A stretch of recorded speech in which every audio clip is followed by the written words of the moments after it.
Hello! In this video we're going to look at solving some fairly basic recurrence relations before we look at formal methods to solve these. So first of all, let's have a look at this recurrence relation. This says that a term in a sequence is defined as the previous term plus some constant, and then we've got some initial condition over here for when n is 0. You should recognise this as an arithmetic sequence, because to get from one term to the next, all you're doing is you're adding a constant. So you should recognise that as an arithmetic sequence, or a linear sequence, if you prefer. So an is therefore going to be equal to a plus nc. Okay. So the a value goes in there, which we can see will happen when n is 0. And every time you go up 1, every time you increase n by 1, you're adding an extra c to the total. So that's the solution. This one is the recurrence relation because the term is defined in terms of previous terms.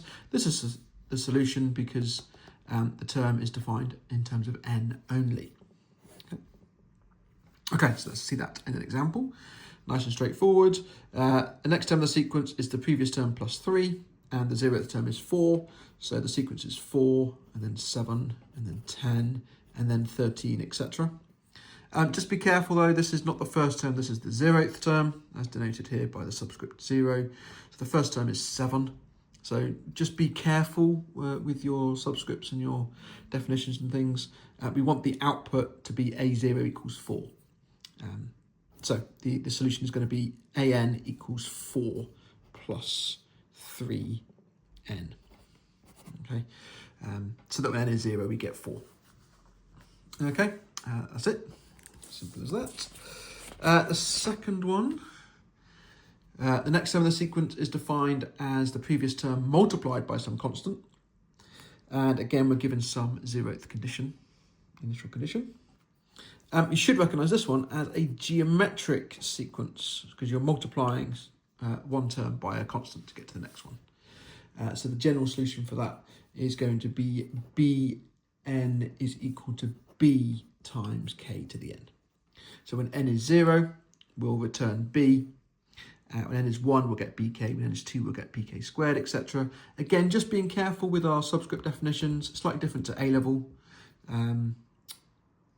where you would perhaps see n minus 1 in the exponent. That's because the number out here is the first term, whereas actually the number out here in this question is the 0th term. So just pay attention to what the exponent should be. Okay, example.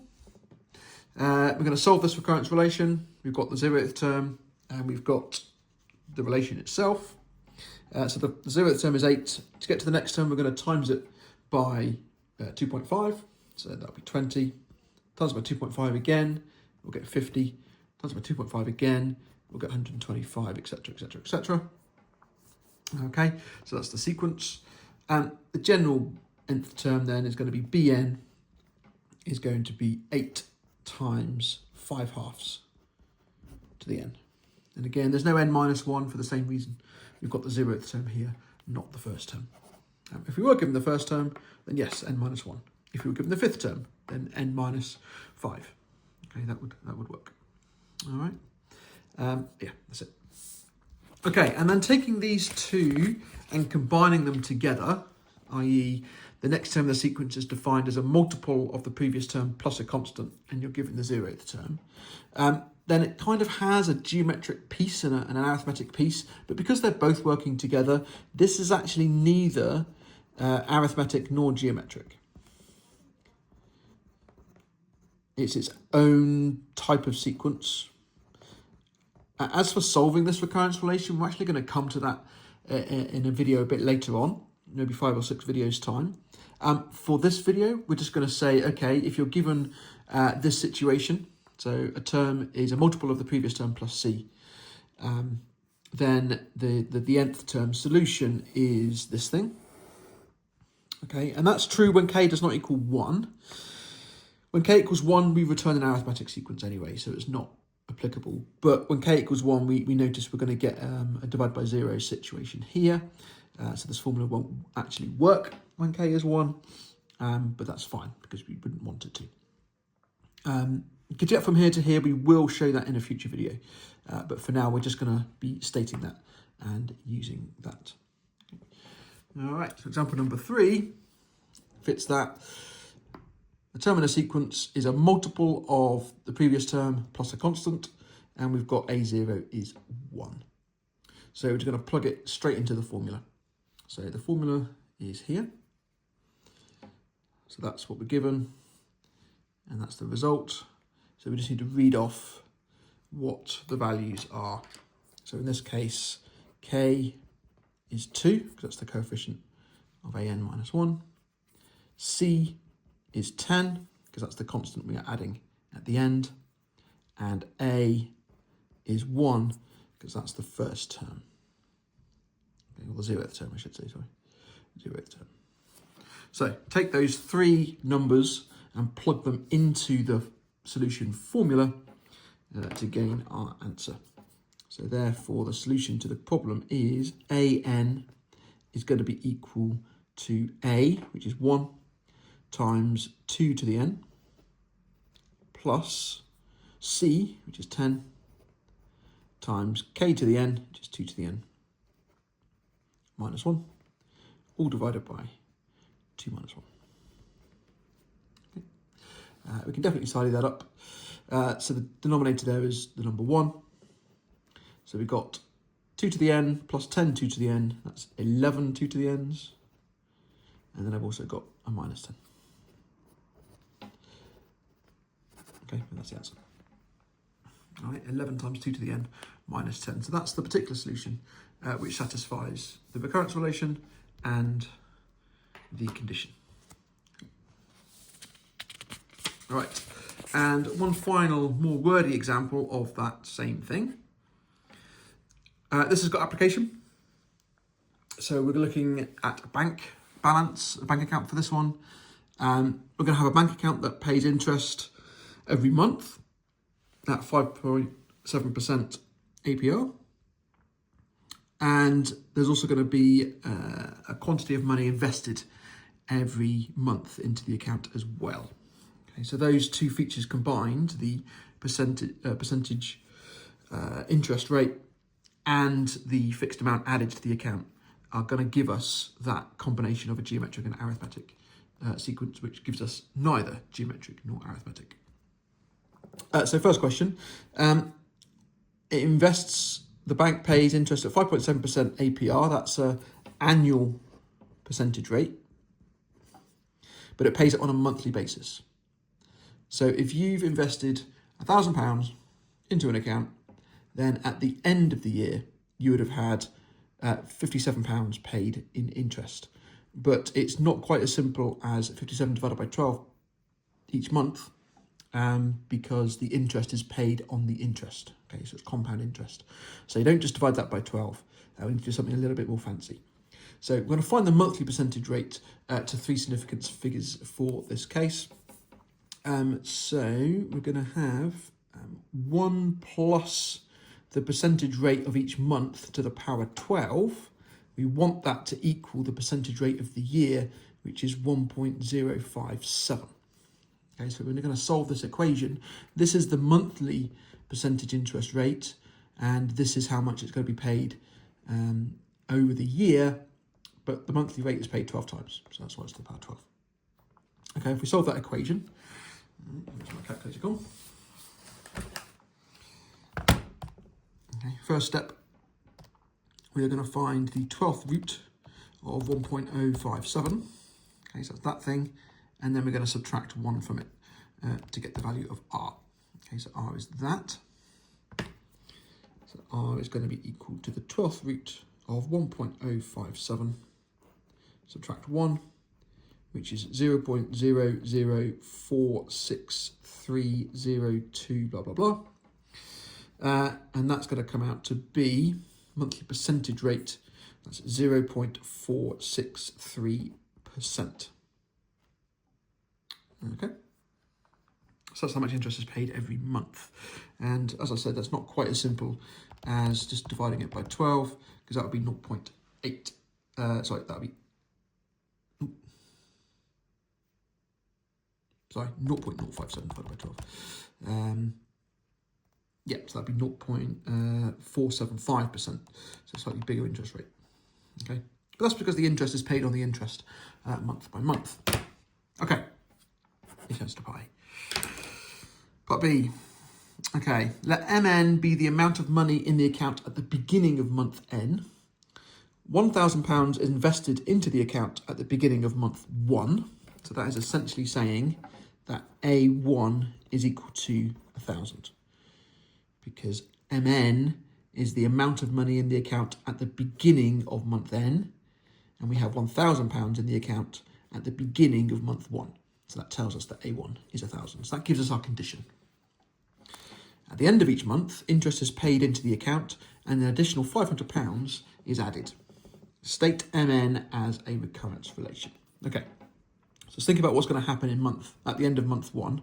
We're going to have some interest paid at this rate on this amount into the account, and then £500 will be added.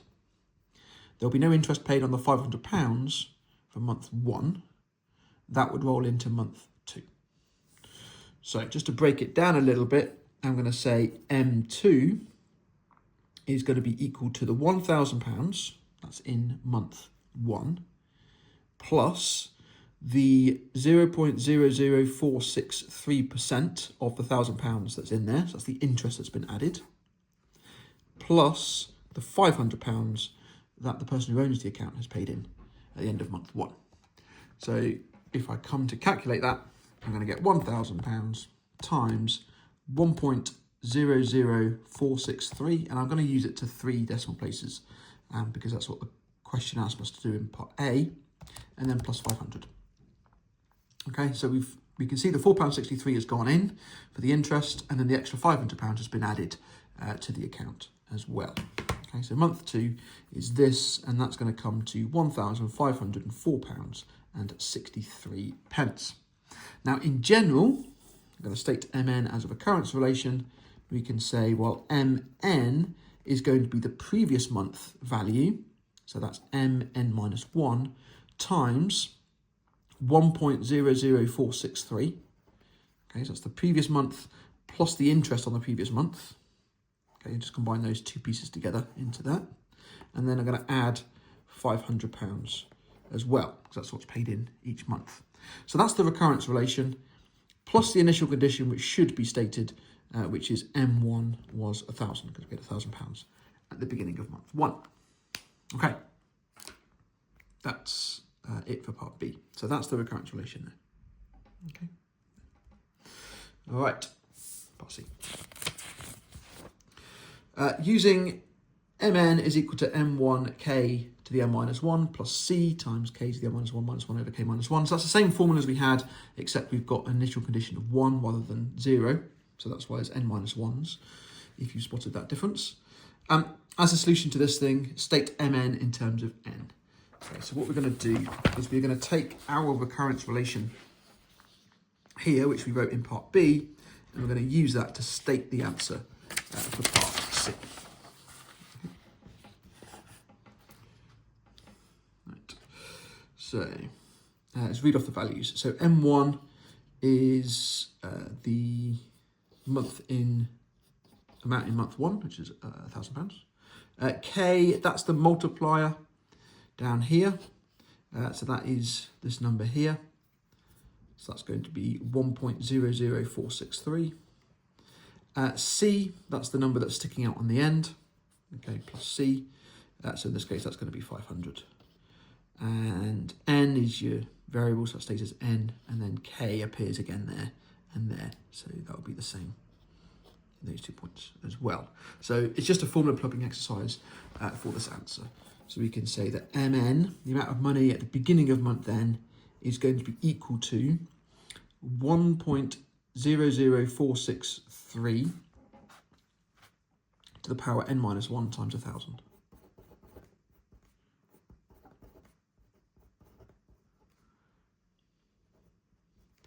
Plus 500 times same rate to the power n minus 1 minus 1, and then the denominator is 0.0463. So it's got 500 times 1.00463 to the n minus 1 minus 1, all divided by 0.00463. Okay. All right, part D. After how many months does the bank balance first exceed £25,000, and find how much interest has been paid in total at this time? Okay. All right, how many months does the bank balance first exceed 25,000? So we've got the bank balance here and just want that number to exceed £25,000. So it's going to be 1,000 times 1.00463 to the power n minus 1 plus 500 times 1.00463 to the power n minus 1 minus 1 divided by 0.00463. That's the amount in month n, and we want that to exceed 25,000. And this is now an A-level inequality problem, which we can go ahead and solve. Okay, so we're going to have 1.00463 to the power n minus 1. We've got 1,000 of those over there, and then we've got 500 divided by that over here.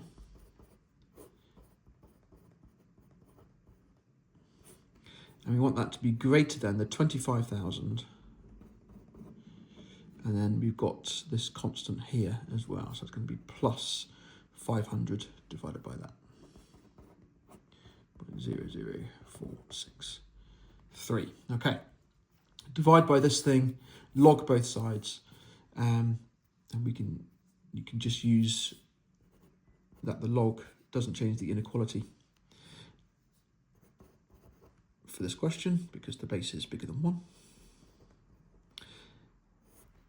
Okay, so log to the base 1.00463, that's going to be n minus 1, of this side, 25,000 plus 500 divided by 0.00463, and that is divided by this here, which is 1,000 plus 500 divided by 0.00463, which looks hideous, but we can just whack that all into our calculator and obtain the answer. So, pushing math, we have our customizable log base. 1.00463 is the base of my logarithm.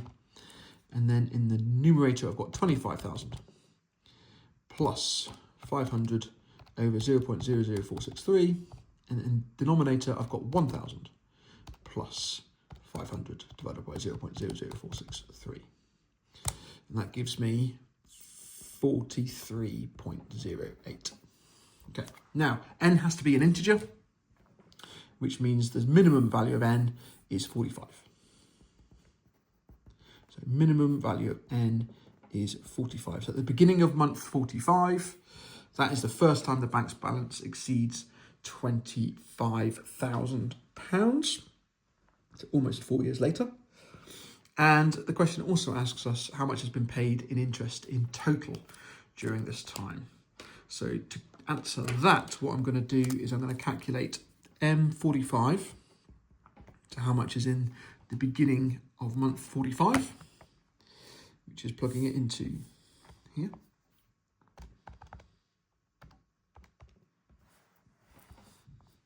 (0.00463) to the power of 44 plus 500 times 1.00463 to the power 44 minus 1 over 0.00463. So I've got 25,564. 25,564, and I'll write that as 32 pence. Okay. Just to confirm that that is the first time it tips over 25,000. If I change these to 43, I'm expecting it to drop below 25,000, which it does just. So that confirms to me that 44 is the correct exponent, which does that, which means n is 45 is the first time that happens. So it confirms this answer here, which is good. Right, so that's how much is at the beginning of month 45. How much has been paid by the account owner into the account? Well, we had £1,000 at the beginning of month 1, and then we had £500 at the end of month 1, end of month 2, end of month 3, all the way up to the end of month 44. So we've got plus 44 500s. So the amount that's actually been paid into the account is £1,000 plus 44 £500, which is £23,000. So the difference between what is actually in there and what has been paid in there is therefore the interest. So the interest then is going to be £25,564.32 minus 23,000. We're going to have an interest of £2,564.32 ish. Might be out by a few pence because we did round the percentage. There was more decimal places here, which we should have really used, but that's fine. All right, and then part E, comment on the accuracy of this model. I'm not going to write anything down for this one. Is this model accurate? Well, it does depend on the account, actually.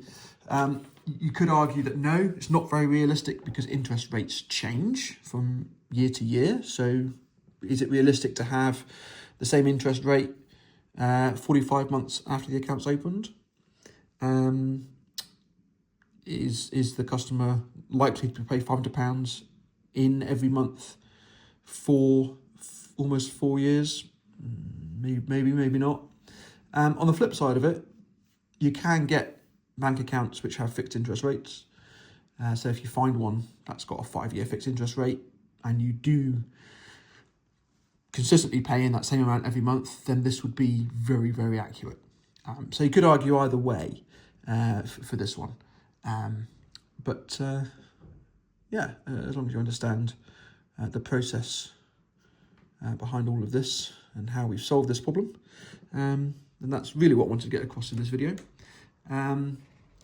Just bear in mind that we are formula plugging at this point, and we will look at solving the recurrence relation a little bit later in the course. As always, if you have any questions, please just drop a comment in the comment section below, and I'll get back to you when I can. Thanks very much for watching.